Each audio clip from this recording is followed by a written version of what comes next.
Simbora, meu povo! Vocês estão prontos para mais um episódio Fissurada Pod? Pois é, hoje eu tô com uma convidada mais do que especial. Ela não é fissurada, mas eu vou explicar para você por que que eu escolhi a Iane e eu me identifiquei e eu acho que ela tem muito a ver também com a nossa causa.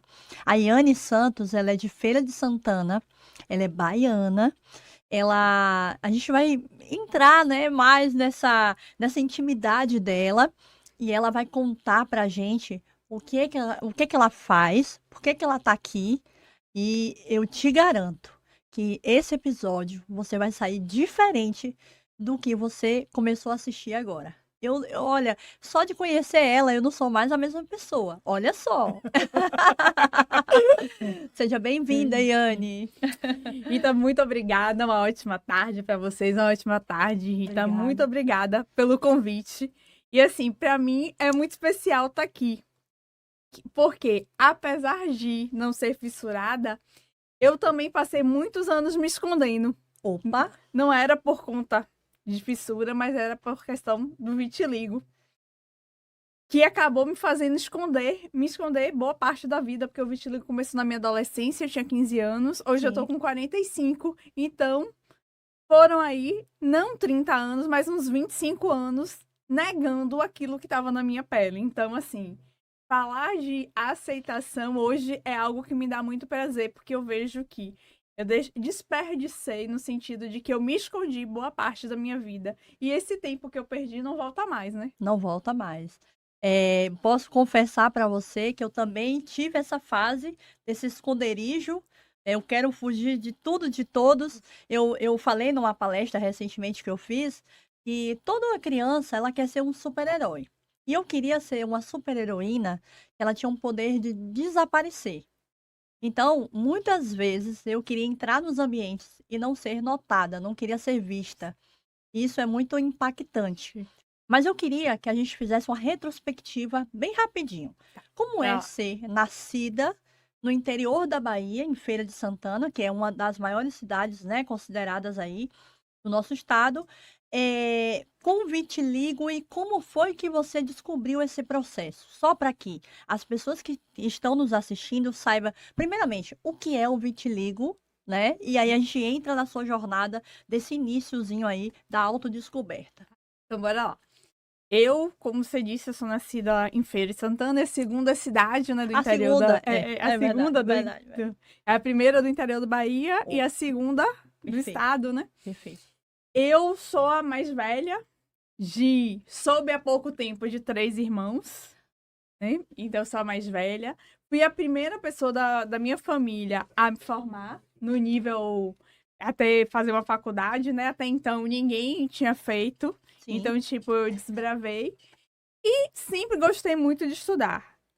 E isso, antes mesmo do vitiligo, eu já me escondia nos meus estudos, né? Porque sim. depois que eu vim entender que o problema não era o vitiligo, eu já me escondia. E aí, por volta dos 15 anos, apareceram as primeiras manchinhas.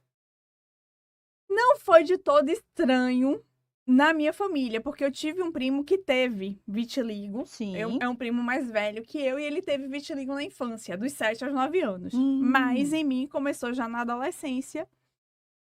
No início, a minha mãe ficou enlouquecida no sentido, bora procurar remédio, bora ver o que fazer. E quanto mais eu via ela angustiada com aquilo, mais eu comecei a dizer: ah, isso não me incomoda. Isso sim, não me incomoda, porque como eu vi ela sofrendo, era uma forma que eu tinha de falar: não, eu sou normal. tá. E aí, foi passando, fingindo que o vitiligo não existia. Até porque eu, por um acaso do destino, mas não foi o destino, é o universo que é perfeito e arrasta a gente para os lugares, direciona a gente para onde a gente precisa ir. E fui fazer o quê? Faculdade de enfermagem. Sim, Na área de saúde, ninguém estranhava, porque o vitiligo é o quê? É um problema de pele, que é uma doença autoimune e ninguém sabe dizer a causa. Mas, quando você começa a estudar mais, você percebe que tem alta influência emocional, opa, porque o vitiligo, ele se desenvolve na pele. E a pele tem a mesma origem embrionária do que? Do nosso sistema nervoso. E é por isso uau. que existe uma interação tão grande entre pele e sistema nervoso. Sim. Até alergias, se você for observar alergias, psoríases, dermatites, o que acontece? Elas aumentam e aparecem no período que a gente tá o quê? Estressado. É verdade, Hoje. submetido àquele estresse. E aí, Verdade, e aí Yane. tudo aparece.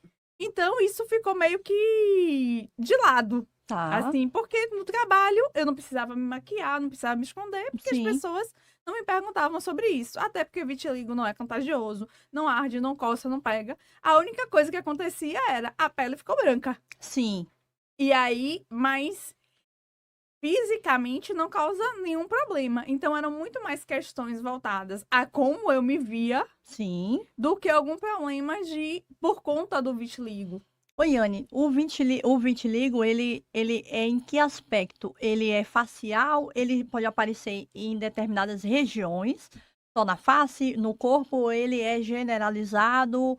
Explica pra gente aí, mais ou menos. Ó, tem vários tipos de Tá. vitiligo, na realidade. Tá. Então, tem esse tipo que é o meu, se você O olhar, seu, tá? ele é simétrico, tem de um lado e tem do outro. Certo. Esse é o vitiligo que a gente chama de vitiligo vulgar, que é o mais comum. Tá. Por isso o nome vulgar, porque ele é o mais comum, porque ele acontece em duas áreas. Tá. Ele é simétrico, o que Uhum. acontece do lado direito vai acontecer do lado esquerdo do corpo. Certo. Tem o vitiligo universal, que era, por exemplo, o vitiligo que acometeu o Michael Jackson, que ficou todo branco. Uau, sim. São pessoas que, tipo, quando é que a gente diz que é universal? Quando mais de 70% do corpo da pessoa já ficou branco. Certo. Tem um vitiligo que ele é segmentar. É como se ele seguisse só o nervo. Então, você vai ver uma pessoa que só tem uma mancha em determinada região. Sim. Então, é o que a gente chama de vitiligo segmentar. Perfeito. Tem o acrofacial, que só fica no rosto, Tá. mãos e pés, por exemplo. Por isso que é acrofacial, que é de extremidades e de rosto. Mas, assim, no final das contas, o que mais se percebe é que a evolução depende de pessoa para pessoa. Pessoa, tá. E que ele não, independente disso, os médicos não sabem dizer porque uma pessoa teve um tipo, outra pessoa teve outro, até porque não sabem nem por que o vitiligo apareceu. Uau. Hoje, o que é mais forte é dizer que é autoimune, Tá. porque as células que produzem a cor da pele da gente, elas são destruídas nessas áreas brancas. Então, os melanócitos, eles acabam sendo destruídos pelo próprio sistema nervoso, ou próprio sistema imunológico. Certo. E aí, com isso, as manchinhas aparecem, porque Tá. é como se a gente pegasse uma bolsa de tinta e tirasse a tinta, deixasse só a bolsa. Tá. E é assim que a cor vai perdendo. E aí vai depender de região. Alguns têm prognósticos melhores do que outros. Por exemplo, Tá.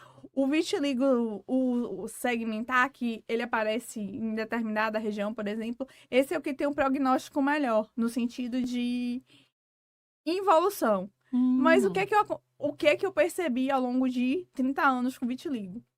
Que no meu caso, as manchas cresciam e diminuíam independente de tratamento, independente do que eu fizesse. Era muito mais uma questão emocional Tá. do que qualquer outra coisa. Porque eu comecei a me perguntar, por que eu uso o remédio e o remédio funciona e de repente ele para de funcionar e pior. Quando ele parava, não, porque se ele só parasse de funcionar, a gente Sim. podia pensar como uma doença normal. Por exemplo, você tem uma dor, Isso. o remédio usa, aí a dor para. Para. Quando a dor volta, é porque você fala, o remédio tá fraco, eu vou Isso, fazer mais. Não faz mais efeito, Feito, né? é. No vitiligo, funcionava assim. Tava usando tratamento, Tá. tava funcionando. Aí, o que é que acontecia? Tinha repigmentação de algumas áreas da pele. A pele começava a ter cor de novo. E, de repente, fazendo tudo igual, voltava atrás. Então, a área que tinha repigmentado voltava a ficar branquinha e aparecia em outra área. É tanto que eu passei vários períodos da vida que eu não usava nada. Porque eu falava, eu tô usando Sim. tanto faz, não vou me prender por conta disso. É isso. Então, assim, e aí, hoje, quando eu olho para trás, era exatamente o momento de estresse na minha vida, de mudança, de transformação, é que fazia o vitiligo muito mais crescer ou não. E não o remédio. E não o O remédio. que não alterava era a dose, nenhum fabricante da Câncer medicação, e sim o seu estado emocional. emocional. Deixa eu te perguntar, deixa eu primeiro, né, falar mais ou menos a minha vida, né? Sim. Para quem não me conhece ainda, eu sou Rita, eu nasci com fissura lábio-palatina, que é uma deformação, né, uma malformação congênita. E também, assim, as causas são variadas, não se dá para, exatamente isso aqui, mas eu tive o lábio, o céu da boca abertos, não foram totalmente fechados no período embrionário, e eu tive sequelas na voz, na face, na parte dentária, por causa dessa má formação. E durante o meu período escolar, eu não tive, todo o meu período escolar, até faculdade, eu não tive ninguém semelhante a mim. E isso me fez, eu não tinha referências, e isso me fez ser uma pessoa muito isolada com essa minha dor, na minha época. E eu quero saber de você. Você, durante a descoberta, esse lidar com o vitiligo até hoje, você tem contato com pessoas com vitiligo ou não? Ou foi depois de agora que você. Não fala o que você faz ainda agora, Tá bom. tá? Mas Vamos ou foi segurar. depois, ou foi depois. Ó, o que acontece? Logo no início, esse meu primo que teve vitiligo, ele teve. Porque eu digo que o vitiligo dele eu nunca vi, só ouço falar, entendeu? Porque as manchas sumiram. Sumiram? Eram manchas segmentares que desapareceram. Então, nem marca tem. Eu só sei porque todo mundo diz. E ele fala, e ele é mais velho que eu. Sim. E ele teve na infância, então eu não presenciei. Então, quando começou, pelo fato de eu saber que tinha alguém aqui na família que já teve, que ficou bom, isso na minha cabeça era muito claro de que a pele ia voltar ao normal. Você tinha uma esperança de que isso ia se rescindir e que a sua pele iria se pigmentar Normalmente. Até porque aconteceu com ele. Aí falou, É, poxa, pode acontecer comigo? comigo. Pode não, vai acontecer. Vai acontecer. Opa, tá, vamos chegar lá, vamos chegar lá. E isso era já a minha mentalidade naquela época, lá com 15 anos. E aí foi acontecendo. Não tinha pessoas ao meu redor. Tá. Aos poucos, as pessoas começaram a falar, como por exemplo, tinha gente na rua que me parava e falava assim: ah, mas você é tão linda, use tal remédio. E eu, inclusive, eu falei, poxa, velho, quer dizer que se eu fosse feia, eu não precisava mudar? Porque Como assim, era como se fosse um elogio, né? Você é tão linda, use isso pra ficar boa. Aí eu pensava, quer dizer que se me achasse feia, eu precisava Deixar, tomar conta e deixa aí. de lado. Então, tipo, muitas vezes esse ato de ajudar não era de uma forma que um adolescente entendia muito como ajuda. De alguma forma, eu sentia um pouco de preconceito. Então, às vezes, eu via questões, por exemplo, na piscina, era naquela época de clube, Sim. que não tinha uma época que tinha que levar o atestado de saúde. Então, tipo, eu achava que as pessoas... Isso, hoje eu olho e vejo que, tipo, eu não sabia expressar isso, mas, por exemplo, eu achava que era como se fosse porque achasse que ia pegar de mim alguma doença, entendeu? Já tava marcado ali. Na minha cabeça é isso, porque eu me via diferente. Então, e o que acontecia? Hoje eu percebo que até as poucas pessoas que eu conheci com vitiligo no período, eu preferia não vê-las. Eu preferia não olhar pra elas. Então, tipo, é impressionante como a mente da gente, ela é sagaz, porque, assim, ela percebe coisas que a gente não tá vendo. Então, sabe, você já deve ter passado por isso, de você estar num lugar e, de repente, você se dá conta de algo que nem tava passando pela sua cabeça, você olha e você achou a diferença, você achou algo que falou, eu não tava nem procurando diretamente e apareceu aquilo que você queria como se fosse mágica. Sim. Então, quando tinha alguém de vitiligo perto de mim, era impressionante como meu olho batia e eu enxergava mancha, tipo, em pessoas assim, muito mais clara como você, Sim. mancha em cotovelo. Que é um lugar que você não olha. Tá mais escondido. E tá escondido. Mais... E pela cor, a diferença da pele não ser grande não chama tanta atenção. Sim. Meu olho batia lá. O que é que eu fazia? Eu corria como o diabo corre da cruz. Era essa hora que eu me afastava. Por quê? Hoje, quando eu olho, eu percebo que, como eu achava muito feio, como eu não gostava, olhar para aquilo revelava a minha dor. Então, eu preferia não ver. Eu preferia não olhar. Eu preferia deixar aquilo de lado. Então, assim, eu me escondia. E como eu não aceitava que aquilo me doía, simplesmente eu não falava sobre isso com ninguém. Então, era uma dor minha para comigo. Meu E Deus. acredito que por isso o vitiligo também foi tomando a proporção de me fazer isolar, de me fazer me esconder. E o fato de, eu não uso maquiagem, eu vou trabalhar sem. Aí eu falava, não. Ninguém achava que eu tinha problema com vitiligo, porque eu só andava sem maquiagem. Sim. Hoje, quando eu olho pra trás, aí imagine, eu trabalho com médico, enfermeiro, farmacêutico, técnico de enfermagem. Gente, quem vai parar pra me perguntar o que é vitiligo? Não vai parar. Quem é que vai tá me olhando diferente nessa área? É porque Ninguém. nesse ambiente é um ambiente protegido. Protegido. Porque tem muita informação. Não só sobre isso, como o meu caso também, né? Sim, Então a gente tem muita informação. O olhar não é estranho. É exatamente. estranho quando você sai dessa bolha e vai para outra bolha. Aí eu não saía. Aí não saía. E Anne, você tá falando isso e assim, eu não acredito que nada seja por acaso. Não foi por acaso. Eu sonhava com uma pessoa de vitiligo, porque quando eu comecei a trazer histórias, né, nossas, fissurados, eu já vi alguns Instagrams falando sobre vitiligo e ficava imaginando, né? A gente tem muito essa questão da visão com a cicatriz, com a assimetria do rosto e tudo. E eu ficava imaginando como vocês se enxergavam. Se vocês tinham essa questão que a gente também tem em relação à cicatriz. A cicatriz é algo negativo, que todo mundo. Eu não sei se você já ouviu falar. Uma pessoa faz cirurgia e fala, graças a Deus, nem ficou cicatriz. Não é assim? Exatamente. Só que essa cicatriz está no rosto, está no meu rosto, no rosto da maioria dos fissurados. E assim, muitas vezes não dá para você remover ou escondê-la 100%. A gente sabe que a cicatriz é um processo de união das células de tecidos e que nunca vai ficar igual como era anteriormente. Então, quando você fala assim, ó, eu corria de pessoas com vitiligo, eu digo a mesma coisa. Eu corria de ver os meus semelhantes. E quanto mais eu corria desse processo de ver o meu semelhante, mais eu ficava enjaulada, vamos dizer assim, nessa minha prisão de não me achar bonita. Eu não achava bonito.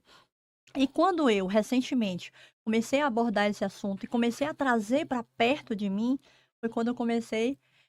E parece que é uma coisa meio que simultânea. Quando eu comecei a achar o fissurado bonito, eu comecei a me achar bonita. Então, eu já passei por situações recentes de eu olhar assim a pessoa e falar assim: uau, que beleza! E entender com os meus anteriores relacionamentos o que eles enxergavam beleza em mim que eu nunca pensei que eles enxergavam, que eu achava que era para me agradar, né? Eu tive um relacionamento que o rapaz falava: nossa, sua boca é bonita, você é bonita. Eu, não, não sou. Ele tá falando para me agradar. Na minha mente, né? Ele tá falando para me agradar. Ele só, não é verdade isso que ele tá falando. E depois que eu comecei a achar beleza no fissurado, eu falei, caramba, não é que é? Não é que eu posso ser bonita assim, mesmo com a minha cicatriz, com a minha assimetria, e tá tudo certo com isso. Então, quando você traz isso, eu veio no meu coração esse sentimento de que realmente a gente foge. Eu passo por isso. Eu tenho um podcast que muitos fissurados não escutam, não veem, porque ainda não está nesse momento de falar assim, eu vou dar um passo adiante. Então, você que está aí assistindo, caiu aqui por acaso, e que está assistindo esse podcast, dá uma oportunidade para você mesmo. Não é nem para mim, não é para Rita do Fissurada Pode. É para você mesmo. Você vai descobrir um caminho que é sem volta. Tá. Não é isso, Liane? Esse caminho, gente, quando a gente começa a olhar pra gente, porque essa é uma jornada de olhar pra gente, sabe? É uma jornada de autoconhecimento. Não é uma jornada do que acontece fora da gente, é uma jornada do que acontece dentro da gente. A gente passa muito tempo sem querer ver. E quando a gente começa, não tem mais volta, porque essa questão é muito forte. Eu que corria disso, quando essa chave mudou, gente, e aí eu comecei a procurar pessoas na internet. Eu levei um susto, porque a internet estava cheia de pessoas com vitiligo. Hoje em dia, meu Instagram, se você olhar, porque como eu comecei a pesquisar, tipo, aí o Instagram faz a bolha, então aparece um monte de gente. E aí tem fotos que eu fico assim, babando. Eu falo, gente, que coisa mais linda. Eu falo, como é que eu não enxergava isso? E aí era o meu tempo, era o meu processo. Pra vocês verem como é importante esse olhar da gente se aceitar. Eu sou enfermeira de formação. Eram, né? O ano passado. Esse ano eu já não sei se eu vou comemorar como em outros tempos. Foram 23 anos na enfermagem. E, por exemplo, em 2018, se eu não me engano, foi criado o Dia Mundial de Conscientização do Vitiligo. Eu não sabia. Uau! Em 2000, eu não sei se foi 20... Não, acho que foi 2008. E por volta de 2008, o próprio Ministério da Saúde já tinha feito o Dia Nacional. E você não Eu sabia. trabalhei no Ministério por 2 anos, num período relativamente próximo, porque eu estive no Ministério de 2010 a 2012, que é de Sim. 2008, com página, gente, tem Uau. página do Ministério falando sobre isso, e eu não sabia. E você não enxergou. Eu nunca nem soube. Inclusive, a campanha desse ano tinha lá um monte de gente que agora eu já acompanho. E eu falei, gente, eu nunca sabia que o Ministério fazia campanha de conscientização do vitiligo. É muito. Que era o quê? Como eu fingia que aquilo não me incomodava, então estava fora do meu radar. Sim, sim. Mas é parte de mim. É verdade. E, Anne, essa questão do bullying, você acha que o bullying, ele, primeiro, você sofreu bullying, sim ou não? E você acha que ele contribui para esse processo de não aceitação? Olha, bora lá. Vamos Essa lá. questão do bullying é uma questão que é polêmica. Tá. Por quê? Porque o primeiro bullying quem faz é a gente. Opa. Eu nunca sofri com pessoas que eu já vi, por exemplo, das pessoas ficarem olhando, falar, sai daqui, eu vou tirar meu filho daqui por causa dela, Tá. questões assim, Sim. que eu já vi pessoas abordando. Tá. Nunca passei por isso. Mas eu percebo que, até a questão que eu falei há pouco do atestado médico, por exemplo, ninguém disse que era por minha causa. Era pedido pra todo mundo, mas eu Achava que era por causa de você. que era por conta do vitiligo. Ah. Do que as pessoas estavam pensando. Quando eu me escondia, não era porque ninguém falou nada de mim. Eu é que já me achava feia, me achava diferente. Então, do mesmo jeito que você falou, quando as pessoas falavam que eu era bonita, eu não acreditava que eu era bonita. Você invalidava aquele elogio na sua mente. Não. Você acha, né? Aquela. E não era muitas vezes na mente, não, Rita. Era assim, você é bonita, são seus olhos. Isso é muito comum. Tipo, não aceitavam elogio. Você é inteligente. Que nada, eu só estudo. Você invalida automaticamente ali. Era assim, né? Então assim... Essa roupa tá linda, você tá linda, Yane. Comprei baratinho.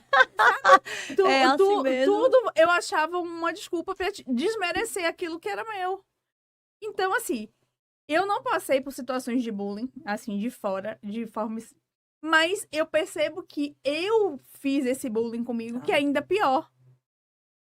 E aí, uma das questões que o bullying traz é que muitas vezes a gente fica com o peso da doença por conta de quem tá ao nosso redor. Sim. Principalmente essas doenças que acontecem na nossa infância e adolescência. Por quê? Porque a gente ainda não tá com essa parte consciente formada.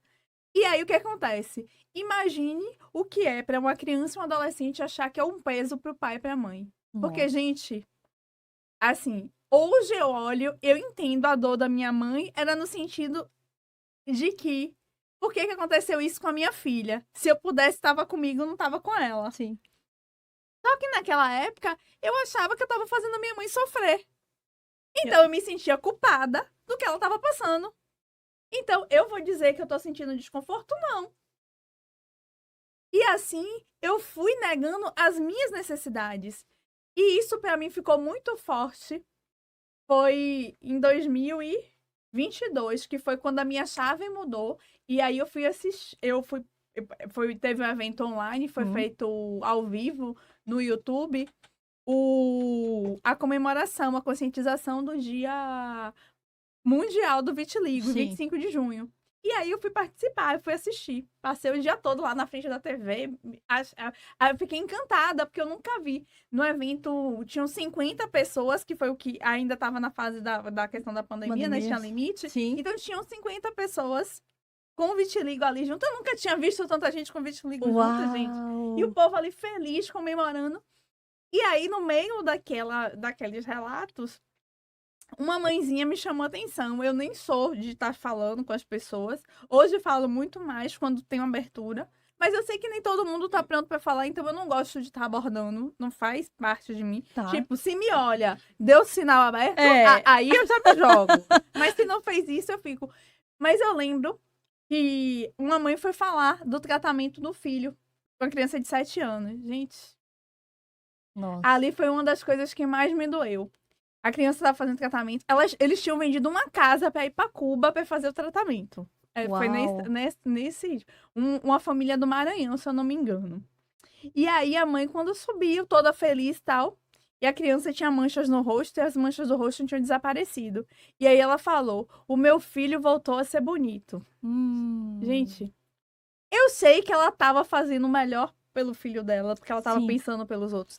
Eu sei que ela tava falando que o meu filho ficou bonito de novo, não porque ela tava achando ele feio. Sim. Mas é como se estivesse falando normal de novo. Mas eu sei que aquela criança não ouviu aquilo dessa forma, gente. Porque aquela criança é uma criança. É verdade. Que só quer ser amada pelo pai do jeito que é. Pela mãe pelo jeito que é. E quando ela fala isso, vocês acham que essa criança vai crescer com autoestima como? É verdade. Com mancha ou sem mancha? Ele não é mais. Era uma criança.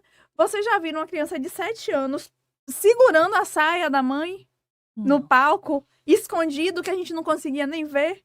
É muito forte. Se em algum momento não começarem a olhar para essa questão emocional dessa criança, vocês acham que essa criança vai ser um adulto como? Eu toco muito na tecla dessa questão da saúde mental dos fissurados.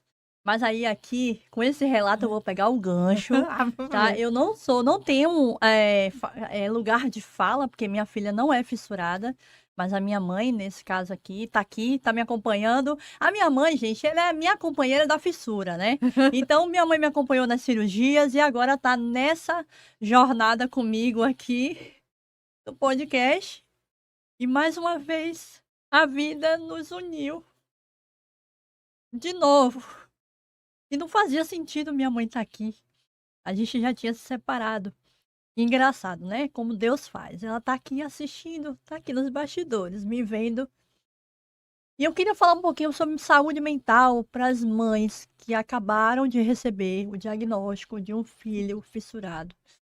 Eu sei que a gente, quando tá gestando uma criança, a gente sonha que ela seja perfeita.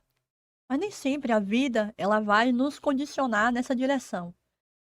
Foi o meu caso com a minha mãe. Minha mãe nunca tinha visto fissura antes, nunca tinha tido contato, e eu apareci.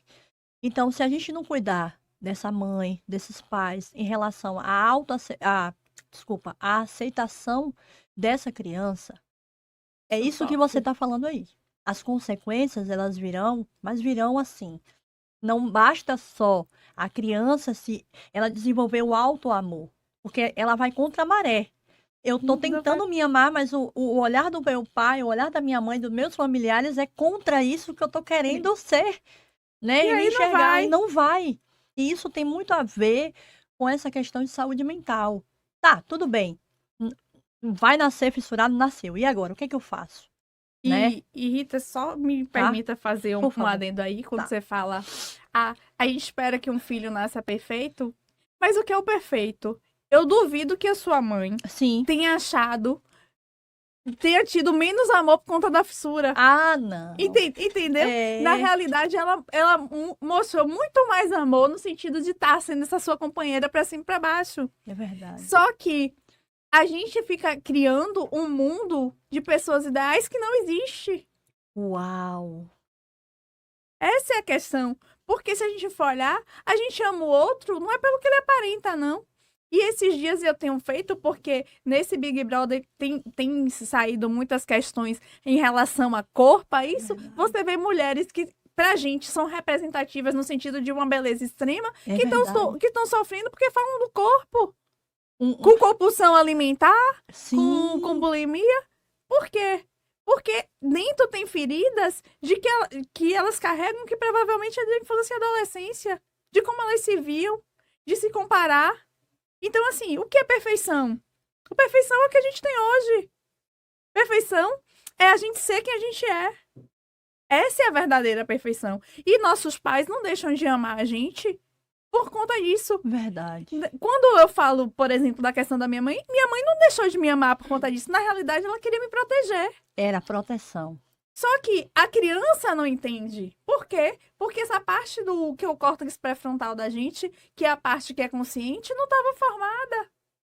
Então Perfeito. ela não entende essa questão, ela só entende a emoção. Então, quando eu via minha mãe triste, eu não entendia que ela estava triste porque eu estava diferente, porque as pessoas podiam me olhar diferente, porque ela queria me proteger.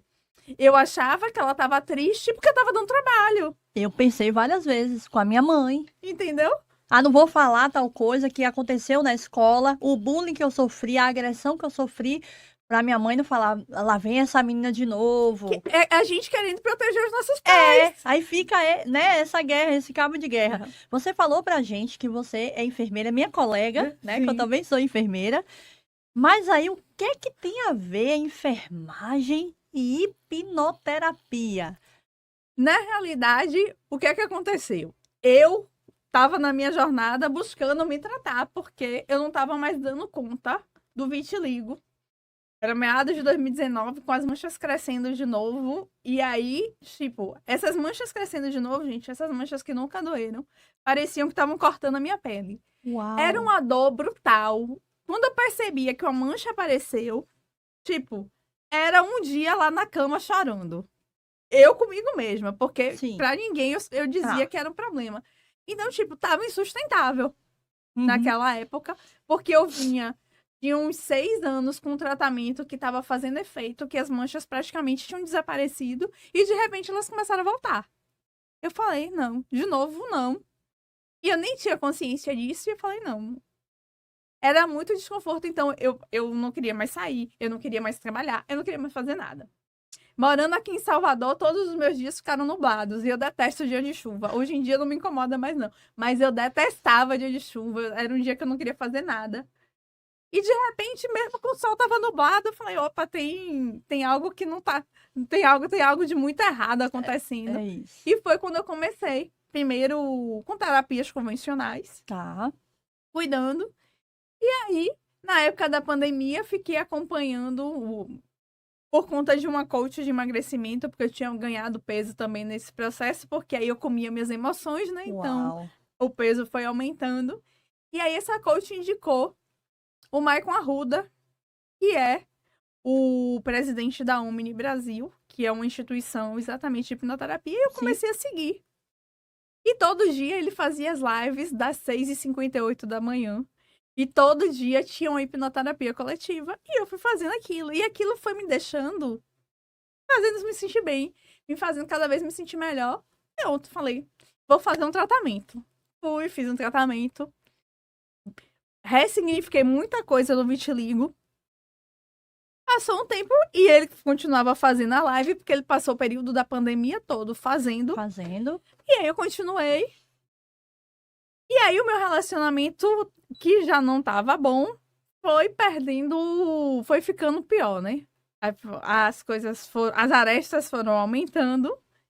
E aí chegou uma hora que eu falei, não tá dando mais. E aí é hora de terminar. E pra mim sempre foi muito sofrido o término.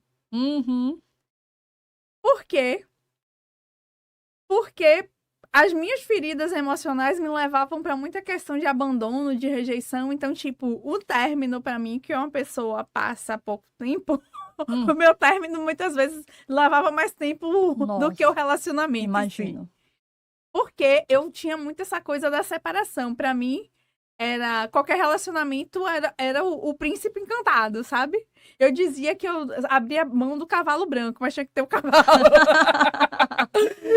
E aí foi indo. E aí eu falei, não, vou fazer outro processo. E aí teve um evento da Omni, eu fui. E naquele evento, ali as minhas chaves começaram a mudar. Porque nesse evento, só para vocês terem ideia, foi um dos primeiros eventos, foi 2022. A gente ainda tava de máscara, ainda tinha a questão da pandemia, mas já tinha, o evento já não foi tão grande e eu fui para São Paulo para esse evento.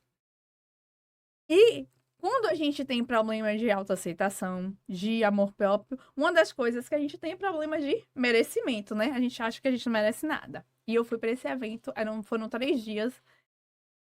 E aí o que aconteceu? Enlouquecida com o evento, porque assim, a gente vai para esses lugares que trabalham a mentalidade, a gente vê o quanto que a gente tem de potencial e o quanto que a gente deixa de lado, o quanto a gente deixa de acreditar na gente. Porque o problema não é que os outros não acreditam na gente, o problema é que a gente não acredita. Nossa. Até porque ninguém precisa acreditar em você pra você dar certo. Quem precisa acreditar em você é você. Essa é a grande verdade. É isso Até aí. porque eu tenho ouvido muito as pessoas falando, e eu não sei onde começou essa frase, mas que diz assim: qual é a diferença de uma pessoa que é inspiradora e de um maluco? É que o maluco, enquanto você não deu certo, você é maluca. Na hora que dá certo, você virou inspiração. Exatamente isso, É a sua jornada. Então, tipo, a depender da fase da sua trajetória, se você não desistir, você tá como maluca. Daqui a pouco você vira inspiração. Perfeito. Agora, por que muita gente só fica com maluca? Porque no meio do caminho desiste. Ah, as pessoas não me apoiam. Ninguém precisa te apoiar. As pessoas vão te julgar. Porque naturalmente acontece isso.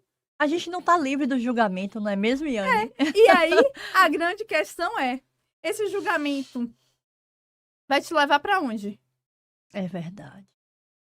Na realidade, Paralisar, como eu já paralisei, parei de estudar por causa disso? exatamente. E aí você ficou mais feliz com isso? Não, As pessoas pararam de te julgar por isso? não. E elas seguiram o caminho delas. E eu lá, paralisada. Tive que acelerar, correr, adiantar pra tentar alcançá-las. Porque senão eu ia ficar pra trás. É verdade. Isso. Então, assim, quando eu E aí, nesse evento, teve foi uma das minhas viradas de chave. Só pra Sim. vocês terem ideia de como eu achava que eu não merecia nada. No último dia, quando terminou o evento, ele era um evento com umas 500 pessoas. Ele abriu pra tirar fotos no final, né? Fez aquela fila imensa. Eu, no meu conflito interno, óbvio que eu não ia tirar foto, né? Sim. E aí eu falei, eu não vou tirar, porque eu não sei qual era o porquê que vinha na mente, não, mas eu sei que eu não fui. E eu falei, eu vou, não vou, aquele conflito. Deve ter demorado alguns minutos, mas pra mim foi uma eternidade. E eu falei, não vou. Aí peguei, o evento era no subsolo, aí subi as escadas, a escada rolante. Quando chegou lá no alto, eu falei, não. Você veio pra cá. Foi a primeira vez que, tipo, eu tava indo pro evento. Eu fui pro evento sozinha, viajei Olha, sozinha, tudo sozinha. Tipo, foi uma virada de chave aquilo pra mim ali. E aí eu falei, não, você veio pra cá pra ser diferente. Com meus olhos cheios de lágrimas, eu desci. E aí, entrei naquele corredor. Boa parte das pessoas, tinha umas 4 pessoas ou 5 na fila. Então, por isso que eu presumo que eu devo ter demorado nesse meu diálogo. E aí, eu fui, tirei a foto. E ainda falei com o Michael. Eu falei, Michael, eu ainda vou ser um girassol seu. Porque os embaixadores da Omni, eles recebem o título de girassol. Por Sim. quê? Porque a proposta é exatamente iluminar a vida das pessoas que a gente toca. Uau. E aí, depois daquilo, eu fiz outra sessão, outro processo de hipnoterapia para resgatar e concluir a questão do meu relacionamento. E entrei nessa jornada, me tornei hipnoterapeuta. Por quê? Porque eu vi as mudanças que aqueles processos tinham feito em mim. E só para vocês terem ideia do poder da palavra, o ano passado, mais ou menos em novembro, quando eu olho meu celular, quem tinha me ligado? Maico Arruda, para me convidar para ser monitora de um dos eventos de lá. E nem era a primeira vez, mas normalmente o pessoal de suporte que entrava em contato comigo. Sim. Mas como esse estava muito próximo da data, ele mesmo entrou pessoalmente. Eu falei, gente, o Michael ligou para mim. O Michael hoje sabe meu nome. Então, o que foi que aconteceu? Foi que eu tracei um objetivo e segui. Uau. Porque Meu Deus. Assim, e você nem sabe, porque eu lembro quando eu falei com as meninas, eu falei, gente, quando o Michael me chamou a primeira vez, Iane, eu falei, gente, ele sabe meu nome. Parecia que era uma coisa. Sabe quando você encontra alguém que você é ídolo? Sim. E tipo, você vê a pessoa olhando pra você e fala, poxa, ele tá me enxergando. Então, No meio de tantas tantas pessoas. pessoas, eu falei, gente, não, eu mereço, eu sou diferente. E essas foram viradas de chave que me trouxeram, por exemplo, até aqui. A largar 23 anos de serviço público Uau. para viver de hipnoterapia. Por quê? Porque eu sei o poder que isso tem de transformar a vida de uma pessoa. Eu sou sua fã, você sabe, né? Muito obrigada. Vamos falar de hipnoterapia, Eu vou adorar. mas a questão da autoaceitação com a fala da Lindineia. Bora Lindineia, ela nasceu, vai passar aqui pra gente. Pode soltar, produção. Ela é fissurada, nasceu com fissura. Ela é mentora de autoestima. E ela traz pra E gente às vezes uma você fica se criticando, você fica buscando essa autoaceitação que primeiramente tem que vir de você. Eu vejo, Rita, que muitos fissurados, não fissurados, tá? Eles levantam a bandeira da autoaceitação. Eu acho isso muito legal. Só que eu quero fazer um ponto aqui interessante. Não adianta você erguer uma bandeira da autoaceitação se você não se aceita. Começa por você. Essa autoaceitação tem que vir de você, para depois vir para o outro. Quando a gente entende isso, as pessoas começam a nos respeitar. E no meu desafio Mulher Poderosa 30 Dias, eu trabalho isso. Riane, é assim, existe um movimento que fala muito sobre o outro, a sociedade, tem que aceitar o fissurado, tem que aceitar as diferenças, como um todo. Vamos englobar, que como você não é fissurada, eu vou englobar. Mas eu também sinto, e você já falou isso aqui antes da frase da Lindineia, dessa questão, se a gente não começar por dentro, a gente não vai exalar por fora essa autoaceitação e, consequentemente, o outro não vai ter esse lugar. É impossível. É como se eu quisesse, por exemplo, que o outro agisse da minha forma, mas eu não estou dando exemplo para isso. É mais ou menos isso? Fala aí pra gente. Eu acho perfeita essa fala dela, porque assim, a gente vem muito da coisa do que é politicamente correto falar, né? E aí todo mundo fala, eu aceito, eu aceito, eu aceito. Mas assim, enquanto a gente não começa a se aceitar, não importa o que o outro fala.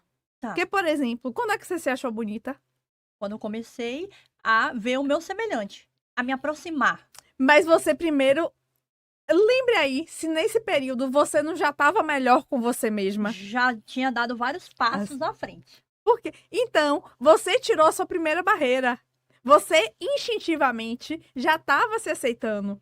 E aí, quando você começou a se aceitar, você começa a acolher. Porque a gente precisa entender que aceitação é amor. E quando é que você transborda? Com amor. Verdade. Ninguém transborda com raiva, com ódio, com culpa, com o dedo apontando que você tá errado. A gente transborda com amor. Quando a gente começa a olhar para os semelhantes com amor, pronto. Com leveza. Com leveza. Esse é o transbordar. E quando você tá transbordando amor, você tá mal com você? Não. Você tá se curando. Ah, você dormiu assim, acordou assim, de outro jeito? Não, mas é uma jornada. E assim, que a gente começa a se permitir cada vez mais. Que a gente começa a se permitir cada vez ir mais longe. Esse transbordar da aceitação é o transbordar de você olhar pra você e você achar, pô, eu sou fantástica. Perfeito. Eu olho o que eu fiz, olha a minha história, olha o que eu construí. E você é fantástica por sua história. E pode ter uma fissura lábio-palatina, pode ter um vitiligo, pode ter um abuso, pode não ter nada. Mas é a sua história, e a sua história vai te fazer diferente de todo mundo. E quando você respeita e aceita a tua história, você consegue ser um ser humano que é muito melhor, que se ama, que se aceita e que assim faz isso com a sociedade. É o ser humano que transborda o quê? Amor. Ô, Yane, na verdade, eu acho que meu processo de autoaceitação foi mais um cansaço. Sabe quando você se cansa desse seu olhar pesado para você mesma? Esse olhar de julgamento, de fugir do espelho. Eu fugi muitas vezes do espelho. Ou quando eu parava para olhar o espelho, Eu já tive algumas estratégias mentais de não enxergar a minha fissura. Eu já ouvi relatos de pessoas que se enxergam daqui para baixo, do pescoço para baixo, porque não têm coragem de enfrentar o próprio rosto. Então, quando eu decidi realmente falar assim, cara, eu quero me amar. Como é que faz? Eu vejo as pessoas se amando. Eu quero me amar. Foi, na verdade, eu já estava exausta dessa briga interna e sabe? E ao mesmo tempo que eu me invalidava, eu mostrava, de outra forma, na forma de capacidade profissional, de comunicação, que eu podia, e aquilo não estava casando com a imagem que eu refletia de mim.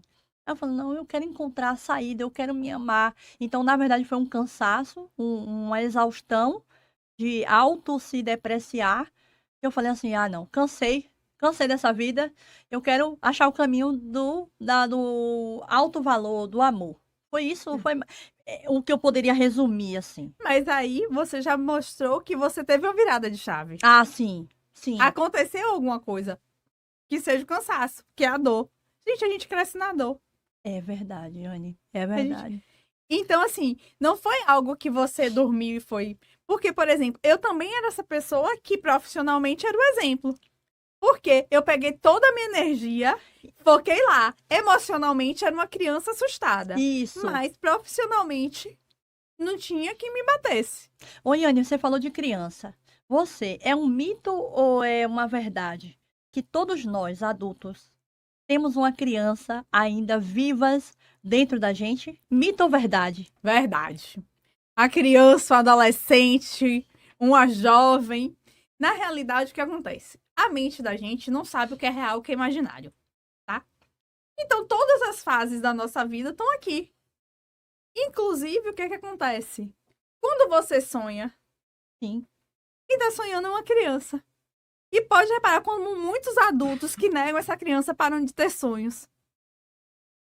Eu tenho vários amigos que se perguntam o que é que você... Ah, não, a vida tá assim, tá assado. Pronto. Aí é uma criança que tá ferida e que tá escondida. Perfeito.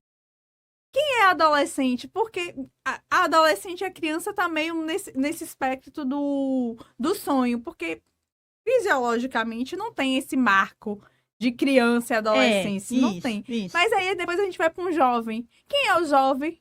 É audacioso, é o que vai pro mundo, que tem medo e sai. Foi a Iane que, por exemplo, com 22 anos foi morar no interior da Bahia porque falou, não, é lá que vai me pagar bem, é pra lá que eu vou.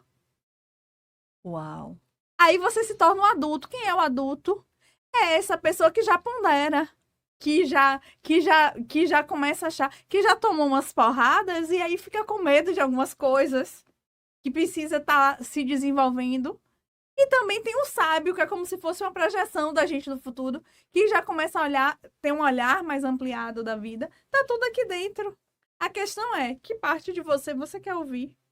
Perfeito. E quando a gente cuida, e hoje, inclusive, hoje tem se falado muito dessa questão da criança interior, desse resgate da criança interior, é para você resgatar sua vitalidade, seus sonhos, sabe? A leveza. Porque olha a criança como é ingênua, é pura. É. Quando a gente fala de criança, por exemplo, até falando do exemplo dessa criança que eu falei de 7, 8 anos que estava se escondendo, mas você acha que com 3, 4 anos, se ele tivesse vitiligo, ele ia estar se escondendo? Não. Só que ele começou a ver as pessoas tendo um olhar diferente para ele, e aí ele começa a falar, não, isso é errado, isso é feio.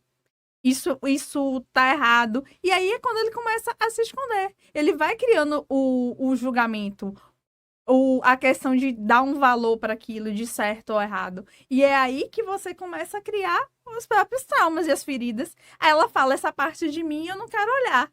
Quando você não quer olhar, é a parte que você esconde. Verdade. É por isso que muitas vezes as nossas maiores habilidades são aquelas que a gente tinha na infância e que a gente foi deixando de lado. Porque a gente começou... Eu mesmo era uma criança que chorava muito. A minha avó dizia que eu só podia ter nascido perto de São Pedro mesmo, para ser o meu padrinho, para eu chorar tanto. Eu vim lembrar disso nessa minha jornada. Porque desde uns 13, 14, 15 anos que eu não lembro de eu chorar. Eu chorava muito, sozinha, mas as pessoas não viam. Eu lembro que no velório da minha avó, minha irmã me viu chorar porque ela foi no banheiro, porque eu tava chorando no banheiro. Eu não chorei na capela. Meu Porque Deus. eu pensava, o que é que vão falar de mim? Escondia os seus próprios sentimentos. E isso eu tinha o quê? Uns próximos dos 60 anos. Por quê? Eu ouvi tanto que eu chorava muito, que eu falei, se as pessoas que eu amo dizem que eu choro muito, chorar é errado. Então eu vou chorar? Não vou chorar, Não vou vou esconder, chorar. vou sufocar, vou esperar um momento isolado. Veja bem, olha essa fala minha. Eu soltei essa semana. Próximo vídeo, por favor, produção.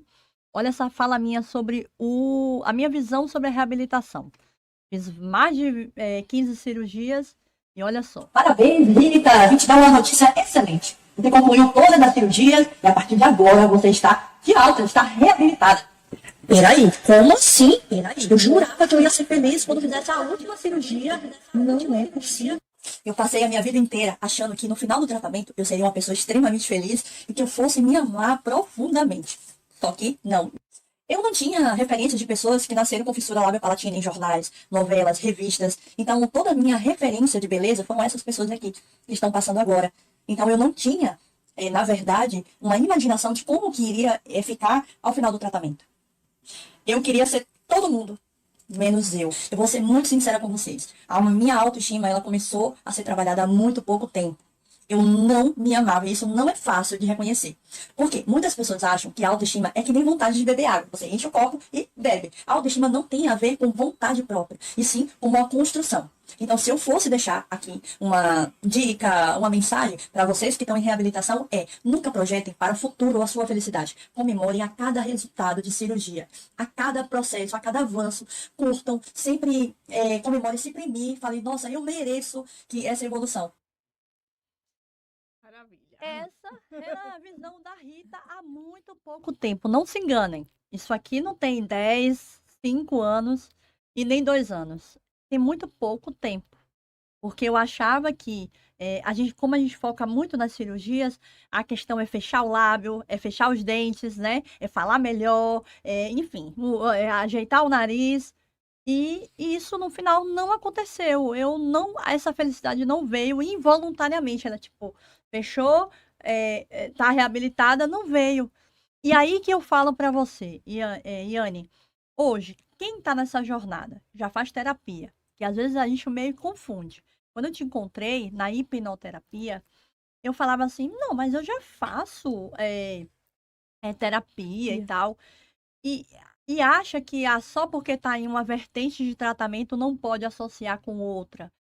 Nesse caso, para quem, como eu, que pensei assim, ou quem está pensando assim agora, a hipnoterapia ajudaria como um coadjuvante ou uma associação com a terapia? Conta pra gente aí. Olha, eu sou suspeita, mas bora lá. Vou tentar falar de um lugar mais neutro, Tá. que é difícil. Certo. Ó, eu vinha de 3 anos de psicanálise, Tá. que foi quando eu comecei. E aí, quando eu fiz os resultados da hipnoterapia, como trabalham com as emoções, ele foi muito, muito, infinitamente mais rápido. Tá.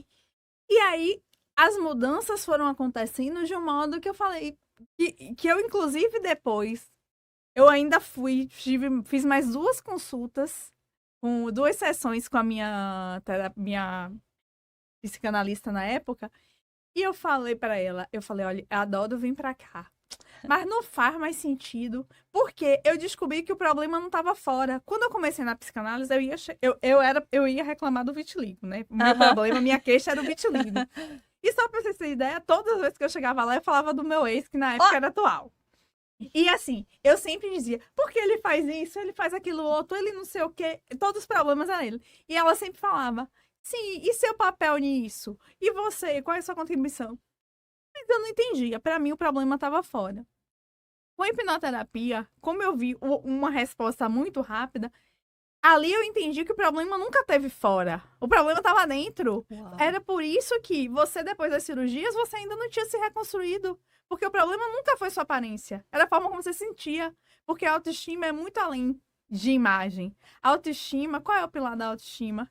É exatamente você estar bem com você, porque a autoestima é seu poder de realização. E quem é que dá o poder de realização da gente? A gente tá bem com pai e mãe, com as nossas origens. Uau. É a gente admirar o nosso pai e nossa mãe, porque quantas vezes quando a gente vira adulta a gente julga? Tô arrepiada. A gente julga pai e mãe, acha que eles não foram bons o suficientes. E será que se eu estivesse no lugar dela ou dele, eu faria melhor? Será? Não, e a gente tem que entender que estar no lugar dela é ser ela. Porque se você tivesse nascido onde ela nasceu, nas mesmas condições, você seria igualzinha. Você não seria diferente. É isso. Porque hoje a gente julga, mas olha quanto conhecimento a gente tem. Olha quanta coisa a gente faz. É E olha verdade. como a gente erra. Como é que a gente Imagina. tá julgando quem veio lá antes da gente? Perfeito. Que muitas vezes a gente nem sabe como foi tratado pelos nossos avós, bisavós. Porque é isso. A gente veio aqui para evoluir. E evoluir não quer dizer que a gente é melhor que nossos pais. Que a gente não é. Inclusive porque eles são tão melhores que a gente que eles deram a vida pra gente. A gente não pode devolver a vida pra eles, não. Uau. Então, Nossa. eles já são maiores pra gente que natureza. Então, por que eu acho que eu sou melhor? Não. Tem uma história de um presidente americano, eu não lembro Uau. se é de Abraham Lincoln, que quando chegou, né, no Congresso, eles começaram a falar, criticando ele Sim. porque o pai dele era engraxate. Sim, sim.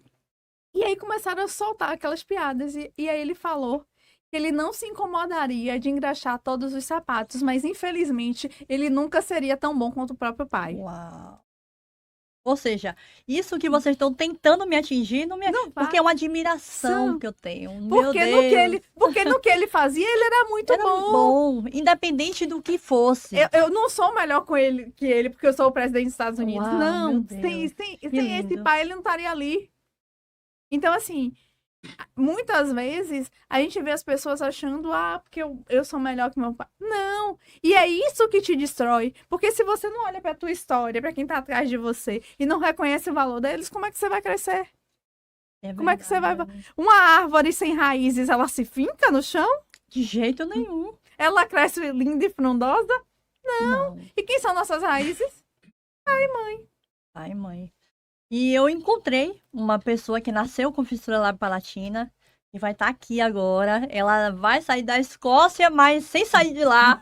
Ela vai que aparecer legal. aqui agora. E o que é que tem a ver com a gente? Ela é fissurada e o foco dela ela é hipnoterapeuta e psicoterapeuta. Ela também tem um podcast e ela Que fala legal. sobre a inspiração da fissura labiopalatina. E a gente vai trazer aqui a fala dela, tá em inglês, traduzida, e eu queria analisar junto com você aí, só Bora para lá. reforçar o que você falou, que hipnoterapia, o bicho é danado, viu? Vamos lá. Hi Elizabeth. Rita, bom dia.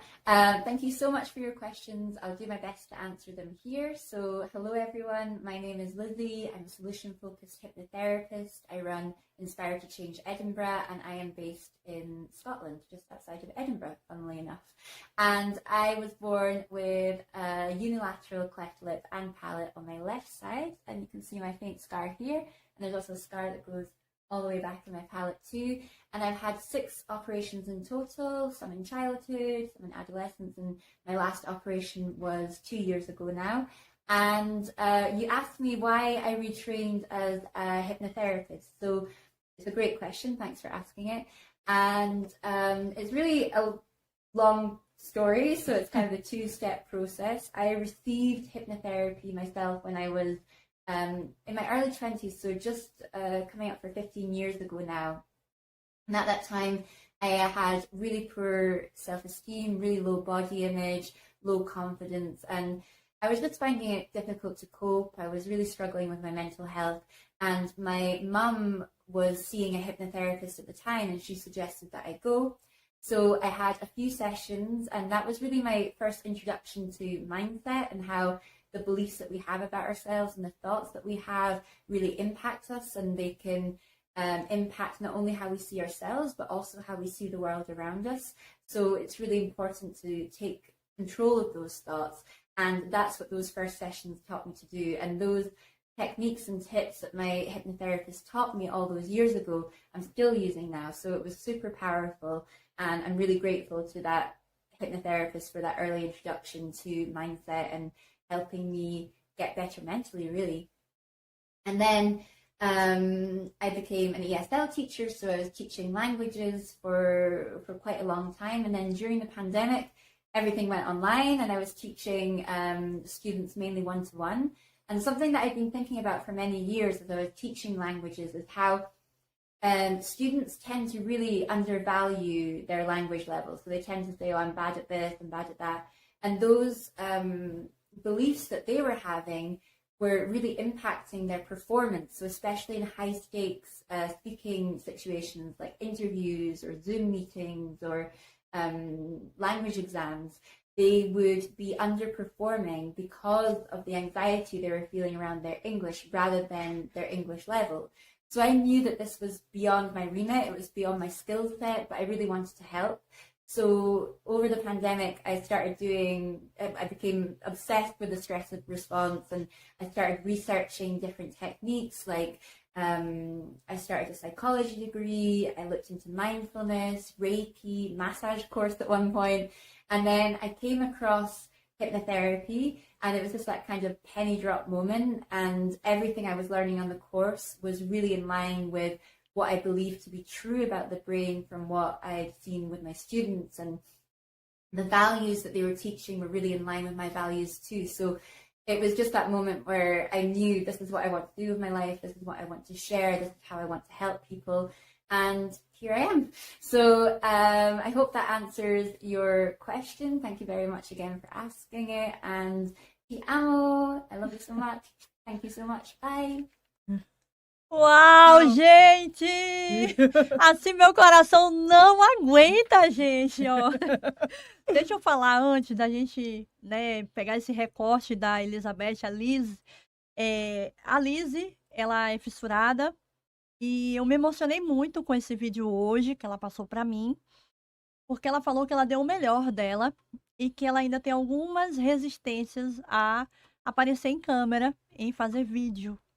Então, quando eu ouço, quando eu vejo uma pessoa dando um passo adiante para atender o meu humilde pedido, né? A gente se encontrou, um seguidor me apresentou ela, e a partir daí a gente sempre se fala. Eu não falo inglês, tô querendo muito falar para expandir essa comunicação. E ela, muito humilde, desde o início, me acolheu. Eu faço tradução pelo Google, e aí passo para ela e ela tá sempre falando comigo carinhosamente. A gente fez essa ligação. E quando eu encontrei você, que você era hipnoterapeuta, e ela já fazia esse trabalho que eu já conhecia antes, eu falei, nada melhor do que trazer a Lizzy para falar sobre a importância. Você vê, ela trouxe duas frentes ali. A primeira foi que ela estava inconformada, assim como a gente, né, com essas questões de autoestima e tal. E depois foi para ela aplica essa questão da hipnoterapia para auxiliar os alunos com essa questão da dificuldade com o idioma. Eu estou tentando aprender inglês e eu fico toda hora, ai meu Deus, será que eu consigo? Eu quero falar logo e isso me trava, eu paro e volto. Então fala um pouquinho, Yane, pra gente disso que a Lizzy trouxe para nós aqui. E aí eu vou começar pegando esse gancho seu, que aí você começou. E aí eu quero ter logo o resultado, e eu vou, e eu volto, eu paro. Aí você já percebeu que o problema tá onde? Na mente. E na forma como você se vê. Porque, gente, imagine você passou uma vida inteira ouvindo determinadas coisas que te geraram determinadas crenças sobre você. Sim. E por mais que você já tenha começado esse processo de mudança, quando você vai dar um novo passo, novas crenças que você não tem consciência, elas retornam. E a gente nem percebe. Porque eu não tinha só a fissura. Eu tenho um transtorno de déficit de atenção, TDAH. E eu tive muito problema em aprender matérias, principalmente aquelas que eu não me identificava, que não causavam adrenalina em mim. Então eu apanhava, né, assim, mas ninguém sabia o que era, né, achava que era meio relaxo meu, mas não, é porque eu não era motivada. E você sabe que o TDAH tem essa questão da dopamina e tal, então eu tenho isso lá ainda, sabe? E aí o que acontece? Quando você vai aprender algo novo, todas essas experiências elas voltam, mesmo que não seja, e provavelmente Não vão ser de forma consciente. Mas o que é que sente? A emoção que tá por trás de que, eu não aprendo com facilidade, pra mim é difícil, fora o medo do julgamento. Por quê? E isso é do brasileiro, porque quando chega o norte-americano aqui, o inglês, eles falam, arranham o português e a gente faz questão de entender. É verdade. Só que quando você vai pra lá, isso não acontece. Sim. E a gente fica se cobrando pra falar perfeito o idioma do outro. É. Porque tem a questão meio do senso de inferioridade. Opa, sim. Que é como se fosse nacional, sabe? De que o que tá vindo de lá de fora é melhor. Tem mais valor. Tem mais valor. Uau. Então, assim, na hora de falar o inglês, por exemplo, você quer...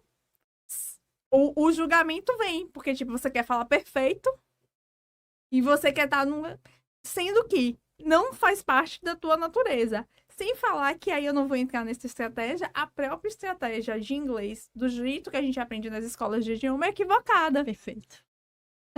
E aí eu nem vou entrar. Não entra, não, que essa daí é uma polêmica arretada.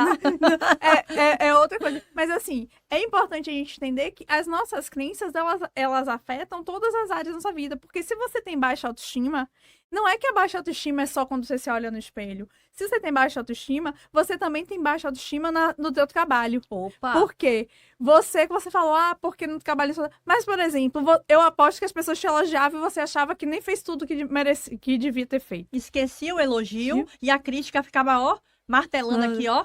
E mesmo se não tivesse crítica, falava, mas eu podia ter feito melhor. Eu podia ter feito em menos tempo. E aí, olha lá, a baixa estima presente. No inglês. Eu quero aprender inglês. É uma habilidade nova. Eu quero o resultado rápido. Eu quero ser perfeita. Aí já tá mostrando o quê? Você se cobrando. Porque quem tem baixa autoestima se cobra demais. Porque você quer ser perfeita e você acha que nunca vai ser. É verdade. Então a autocobrança tá lá em cima. E aí te causa o estresse. E você acaba não aprendendo. Porque a criança aprende no estresse. Não. E porque você acha que adulto vai aprender. Uau, gente. Até porque a criança aprende com muito mais facilidade. Apesar da questão da neuroplasticidade do cérebro, mas a criança, como ela não tem filtro, ela tá ali, é uma esponja. Sim. A gente, depois que cresce, não. A gente começa a ter... Por quê? Não é porque a mente da gente perdeu a habilidade. É porque a gente criou um monte de filtros. Sim, que seletividade. impede. Isso aqui importa, isso não. Isso é muito difícil, isso é demorado. E aí, por exemplo, você disse que é difícil. Eu lembro, eu atendi uma cliente que ela falou, eu queria fazer faculdade de administração, mas quando chegou nas matérias de administração financeira, eu levei pau. Mas também, né, eu gostava muito, mas em matemática eu passei a vida toda tomando pau, levando recuperação, perdi de ano e tudo. Aí eu falei assim, se passou a infância toda fazendo isso, quando chega na vida adulta, vai estudar matemática financeira, a primeira dificuldade ela vai dizer, eu não sou boa em matemática, eu tomei pau a vida toda. Isso mesmo. E é assim que a gente faz. E aí isso só reforça que a baixa autoestima, ela não se revela só nessa questão do espelho. É no relacionamento, é na sua carreira, na sua condição financeira. Porque, por exemplo, você estabelece um teto... Na condição financeira, Iane? Claro! Porque você acha... Se você não merece, você vai ser milionário sem merecer? Nossa! Não. Por quê? Porque você vive num termostato que... Tem um autor, o Tchihaviak, que fala que é o termostato financeiro. O que é esse termostato financeiro? Você ganha aquilo que você consegue administrar. E aí, o que acontece? Se eu acho que eu não tenho valor, que eu não mereço, eu vou ganhar muito? Então, é por isso que algumas pessoas podem até ganhar, mas na velocidade que ganham, elas gastam? Sim, porque ela não sabe lidar com aquilo. Você acha que os milionários de loteria, de BBB, ficam mais pobres muitas vezes do que quando começaram? Por quê? Uau! Você pensava nisso? Vocês já pararam para pensar nisso? Que a Yane tá falando, isso é muito sério, porque a gente tem esse movimento de falar de autoestima, é só sobre beleza, sobre se arrumar, se Isso é só apresentar. uma vertente. Isso é uma ponta do iceberg, Yane. Aponta. Porque isso se vê no relacionamento. Como é que Opa. você vê a baixa autoestima no relacionamento? É aquela mulher que faz tudo que o homem quer. É aquela mulher que, tipo, o marido fala da roupa, vai lá e troca. Uau. É aquela mulher que ela começa a se diminuir no sentido de se deixar de lado. Então, o que é importante é o que você quer. E isso você faz com o marido, você também faz com os colegas de trabalho, quando eles te pedem para fazer alguma coisa e você não pode, você não consegue dizer um não. Então, assim, você vê que em todas as áreas isso tá se refletindo.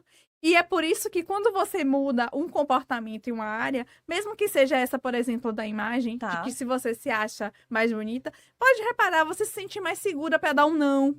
Uau. Você começa a se posicionar melhor, você começa a aceitar o elogio, você vai mudando o seu comportamento nas outras áreas também, porque a gente é uma pessoa só. Então, o que acontece em uma área acaba impactando em todas as outras. É por isso que quando você começa a se sentir melhor, você começa a prosperar na sua carreira. Gente, quando eu só aceitei cargo depois que eu consegui me melhorar. Quando eu me senti segura, tipo, eu falei, eu dou conta, eu fui lá, já tinha me oferecido cargo 5 vezes. Aí eu falei, não, agora eu vou. Meu Deus. Mas antes eu não ia, por quê? Porque eu tinha medo do que iam me julgar, Sim. se eu ia dar conta, que eu não era capaz. Ou A gente seja, perde uma vida inteira. onde é que estava o problema? Na minha autoestima. Todo mundo enxergava aquilo que eu não via. Uau, gente. Então, ó, o que que eu já estamos já chegando no finalmente aí. E o que que você deixou, você, Alice, para mim, tá? Já é meu olhar, eu vou dar o meu olhar aqui para essa terapia. Eu falei terapia e foi não terapia, né? Para isso aí que vocês trabalham, se dedicam, né? Eu acho que é um caminho sem volta, né? Tanto para vocês, eu vejo a Liz agora dando passos e passos aí, mandou esse vídeo para a gente. Eu vejo assim, a importância dela. A mudança, ela não acontece só com você, né? Só para vocês. Quando vocês descobrem esse caminho, é um caminho que, a partir do momento que vocês descobrem, vocês não conseguem mais ficar com conhecimento para vocês. Vocês querem dizer assim ao outro, vocês podem, assim como eu, vocês também podem, né? Eu tô certo ou eu tô meio viajando assim? Mas é esse sentimento. E eu vou falar para vocês, gente, eu topei essa jornada. Eu sei que algumas pessoas têm uma visão um pouco distorcida do que é hipnoterapia, aí misturam com coisa religiosa e tal. Não tem nada a ver. Isso é uma coisa sobre a mente, sobre o subconsciente, não é isso, Yane? E eu fui experimentar, foi incrível. Assim, eu só fiz uma sessão até agora. Mas eu creio que eu vou tomar esse caminho aí. E foi um divisor de águas na minha vida. Foi impactante. Não dá para falar aqui, mas se vocês tiverem contato, se vocês estão na região de Salvador, da Bahia, tiverem, por favor, entre em contato com a Yane, né? Ela trabalha com isso já há alguns anos, né, Yane? Já está nessa atmosfera. Ela não somente trabalha com hipnoterapia, como ela já foi, né? Então, nada melhor do que quem já experienciou a coisa. Né? Então, assim, eu saí impactada. Eu fico imaginando nas próximas sessões, na continuação desse processo, que eu acho que ninguém vai me segurar mais. Me segura, que o bicho vai pegar.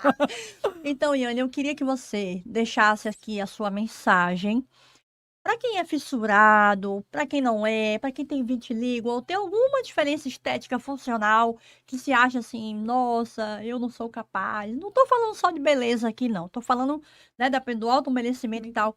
Fala, dá uma resumida e chama esse pessoal para cuidar dessa mente aí. Então, bora lá. Vou tentar ser breve. É difícil ser breve, mas a gente tem alguns minutinhos. Pode ficar à vontade. Então, assim, essa jornada, como uma jornada para dentro de você, então, assim, é uma jornada que você precisa topar. Como a Rita falou, O que eu sou apaixonada pela hipnoterapia, porque toda hipnose é uma auto-hipnose. É você que se permite. Eu costumo dizer que eu sou, sabe, numa autoescola, não tem um instrutor que fica do lado, que te diz direita, esquerda, mas você é que faz. É esse o meu papel. E a hipnoterapia, eu tenho certeza que daqui a alguns anos ela vai estar muito mais difundida, porque inclusive pra gente que é profissional de saúde, eu acho que devia ser cadeira em toda a faculdade de medicina, de enfermagem, porque quando eu digo um médico, por exemplo, diz para um cliente que ele tem tanto que o prognóstico dele é ruim, que ele tem 30 dias, 60 dias, ele pode simplesmente estar condenando a vida de uma pessoa, porque a mente dela ouve aquilo, entende, esse é esse o meu caminho, e a mente segue. Uau. Por quê? Porque o poder que a gente tem é exatamente esse poder daqui. E é por isso que a hipnoterapia é tão transformadora. Porque você vai enxergar o poder que existe dentro de você. Não é o meu poder, não é o poder de Rita, é o seu poder. Porque Rita tem o poder dela, eu tenho o meu poder. E cada um de vocês tem o poder de vocês que muitas vezes está aí esquecido, está aí adormecido. Por quê? Porque por conta dessas questões que vocês viveram na infância, na adolescência, você foi se fechando, porque à medida que a gente foi tomando porrada, a gente vai se escondendo. Por que que o adulto tem menos coragem de fazer as coisas que um jovem, gente? Porque já tomou mais cacetada. E aí a gente volta àquela história da loucura e da inspiração. Em que fase você quer parar? Porque a vida não vai parar. As pessoas costumam dizer, eu tô estagnado. Mas você nem tá estagnado, porque se você tá parado, você tá ficando pra trás, porque o mundo tá girando. Então, você não tá parado. Você tá ficando... Eu, há pouco tempo, atendi uma cliente que ela falou, eu arrasava no banco, porque eu era secretária anotando. Mas, de repente, quando eu me dei conta, não tinha mais papel. Aí eu fui demitida. Ou seja, ela achou que porque ela era boa na relação interpessoal, no cuidado, ela ia se manter. Não, o mundo mudou. Então, o parado dela, ela ficou o quê? Pra trás. Uau. E é assim na vida da gente. Parado não existe. O tempo tá passando. Porque se você não se ajusta, o mundo tá aí, acontecendo. O mundo não parou porque você parou. Verdade. Então, Anne. você tá ficando pra trás. Então, qual é o poder da hipnoterapia? Despertar o poder que tem dentro de você. Assim como eu tô despertando o meu, a Rita tá despertando o dela, porque é um poder inimaginável. O limite da gente é o limite que a gente dá. Uau. E aí, eu termino com uma frase. É um provérbio chinês. Eu não lembro mais em que livro eu li, viu, gente? Porque eu fico lendo os livros, fico anotando, mas depois eu não, assim mesmo. não ligo. Que ele dizia assim, que se um eucalipto fosse como o ser humano, ao invés de ter 30 metros, ele teria 3. Como assim? Imagine que o eucalipto, ele cresce, porque ele não tem limite. E ele tem mente? Não. Não. Para limitá-lo, porque se ele tivesse, ele ficaria com 3 metros. E é isso que a Uau. gente faz. Porque o limite da gente, quem dá, somos nós mesmos. E é por isso que eu falei naquela hora que a questão da própria autoaceitação não é o que os outros falam, olhos, é o que a gente sente. Porque a partir do momento que a gente não entende aquilo como nossa verdade, não dói. Porque se eu te falar, Rita, você é azul. Eu não sou azul. Te doeu? Mas se eu te falar, por exemplo, Rita, essa cicatriz sua tá feia. Opa. Causou desconforto? Hoje não. Não. Mas há um tempo atrás, Ave ia ter uma ferida. Minha mãe que sabe, mãe. Falar da minha cicatriz, mãe. Entendeu? Porque a gente só se incomoda com aquilo que tá É. dentro da gente. Perfeito, Yane. Perfeito. Então, tipo, eu não sou... Eu tinha que ser verde, né? Pra ser uma... E aí não dói. Quando se doeu... E isso é importante, né? Que aí já fica de dica. Opa. Se doeu, Opa. Sinal de falaram alerta. alguma coisa, alerta. Vai Alerta. olhar que é onde tem um problema. Massa, Yane. Massa. Por quê? Se não doesse... Por exemplo, às vezes as pessoas me falavam de coisas que eu nem sei o que... Que, tipo, pra mim não tem significado. Tá. O meu ex-namorado, ele me chamava muito de... Eu agora nem lembro. Pra você ver que não me marcou. Ele sempre que discutia, ele falava essa termo. coisa. Um termo. Tá. Que agora eu não lembro. Que era pra tentar te atingir. Tá. Vou dizer que como se fosse uma metida. Mas não Tá. era metida, Tá. não. Mas, por exemplo... Eu não conseguia nem fazer essa figura na minha mente, não batia. Agora, se ele falasse, por exemplo, que eu era teimosa, aí começava a briga, Opa, entendeu? sim. Porque eu me reconhecia. Sim. Essa é a grande questão. Então, se alguém te falou alguma coisa, então o bullying começa. Por que o bullying só pega quando você se incomoda? Porque pega na sua dor. Se não pegasse na sua dor, por exemplo, tem gente que o povo fica chamando careca, não liga. Pronto, passa. É. Agora, se começa a chamar de outra coisa, que ele começa a se incomodar, é onde fica Excelente a dica. marca. Então, assim, doeu, para e vai olhar. Pronto. E aí, se quiser um olhar mais profundo e de uma forma muito mais rápida, a hipnoterapia é uma excelente estratégia para isso. E que, com certeza, em breve vocês vão estar vendo muito mais médicos, enfermeiros, fisioterapeutas, odontólogos utilizando. Porque os nossos conselhos, inclusive, já é reconhecido. A hipnoterapia, inclusive, faz parte do rol de terapias integrativas do SUS. Sim. Então, assim, é algo que está sendo estudado, não é algo religioso. É algo que tá, cada vez mais tem um viés científico para provar realmente o poder que existe dentro da gente. E enquanto não chega, não se espalha essa mensagem, onde te acham, Iane? Eu atendo tanto online quanto no Costa Azul, na rua Arthur Machado. E assim, se quiserem entrar em contato comigo, pelo Instagram, eu sempre tô ali, dando respostas, que é o Iane com H, Santos Hipnoterapia.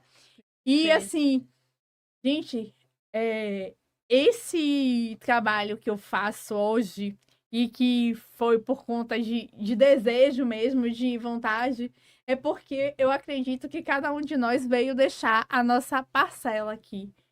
Eu não quero sair desse mundo e achar que eu não contribuí com nada. E cada vida, assim, que eu toco, que eu ajudo, que eu tô impactando, é uma forma de estar tornando esse mundo da gente muito melhor. Porque é aquela coisa, né? Eu quero ser a transformação que eu quero ver no mundo. Então, essa transformação tá começando por mim. Perfeito. E começou. E, assim, eu passei pelo processo porque antes disso, eu só queria me tratar. Eu fiz essa opção porque eu falei, não, gente, eu não posso ficar com isso só pra mim. E hoje eu sei o impacto que eu causo na vida das pessoas, na vida da minha própria família e na minha própria vida. Perfeito. Então, assim, se permita, porque, assim, além de ser uma jornada que não tem retorno, é uma jornada de crescimento, de desenvolvimento, porque a gente veio pra essa vida pra se desenvolver. Produção, coloca pra gente essa obra aqui, que é preciso ser falado também. Vocês pegaram o contato da Iane, agora vamos ver. Ela tem um livro, pessoal. Tem um livro. Sim. Então, esse é um livro, Superação, que é um livro para te ajudar a se olhar de dentro para fora. Fala um pouquinho dele, Iane, pra gente fechar. O livro de superação, gente, inclusive, ele tá lá no meu Instagram, quem quiser adquiri-lo. É um livro que traz exatamente experiências de pessoas normais que, através da hipnoterapia, transformaram as suas vidas. Uau! A minha questão, por exemplo, foi com vitiligo, mas tem pessoas que passaram por questões de abuso, Opa! de rigidez na criação, Sim. seja familiar, seja na escola. Porque muitas vezes a gente acha que fala dos pais, mas muitas vezes, principalmente as pessoas mais velhas, por exemplo, tiveram uma disciplina escolar tão rígida que as pessoas hoje em dia não conseguiam falar em público. Sim. Tem uma história de um médico, por exemplo, para quem acha que a hipnoterapia é religiosa, né? Então, de um médico que com 70 anos que ele conseguiu falar em público, porque ele na escola, ele cresceu, ele é descendente japonês, então cresceu na colônia. Quando ele errava, porque ele não falava português fluentemente, ele apanhava com a tábua na cabeça. E aí ele se tornou endoscopista, porque ele não precisava falar com ninguém. Uau, gente. E hoje em dia esse homem tá palestrando aos 70 e tantos anos. Acho que tá com 72 ou 73, menino. Então, não tem como negar o poder dessa ferramenta no sentido de como ela consegue impactar vidas, porque ela simplesmente mostra o poder que você precisa estar dentro de você. Uau, gente. É isso. Conversamos com Iane. Iane, venha cá, como fala. Muito obrigada. Obrigada por você ter vindo. Você mudou a minha vida e eu sei que vai mudar de muita gente também, tá? Eu que agradeço, Rita, o convite e a confiança, porque assim, do mesmo jeito que eu mudei a sua vida, você também mudou a minha. Porque assim, Uau. quando as nossas almas se tocam nessa reta da eternidade, acaba que elas se tocam e elas se influenciam. Então, verdade. assim, as nossas vidas se tocaram, não foi à toa. E esse processo é assim, um ajuda o outro no sentido de crescimento também, porque as histórias, a gente começa a ver que as nossas histórias, elas são diferentes em detalhes, mas que no final das contas todas tratam das mesmas situações. Obrigada. Pessoal, olha só, deixa seu like, tá gostando? Vocês gostaram? Eu tenho certeza que vocês vão sair com outra cabeça nesse episódio aqui. Então, quem gostou, quem super, assim, nossa, faz sentido pra mim, comenta aqui, comenta aí embaixo, compartilha com seus amigos, com aquela amiga que você acha que sempre tá trazendo uma demanda e precisa ouvir isso que a gente tá trazendo aqui, tá? Então, nos apoia aqui. E até o próximo episódio. Cheiro! Beijo pra vocês, Beijo. gente. Obrigada, Tchau. obrigada. Tchau, tchau.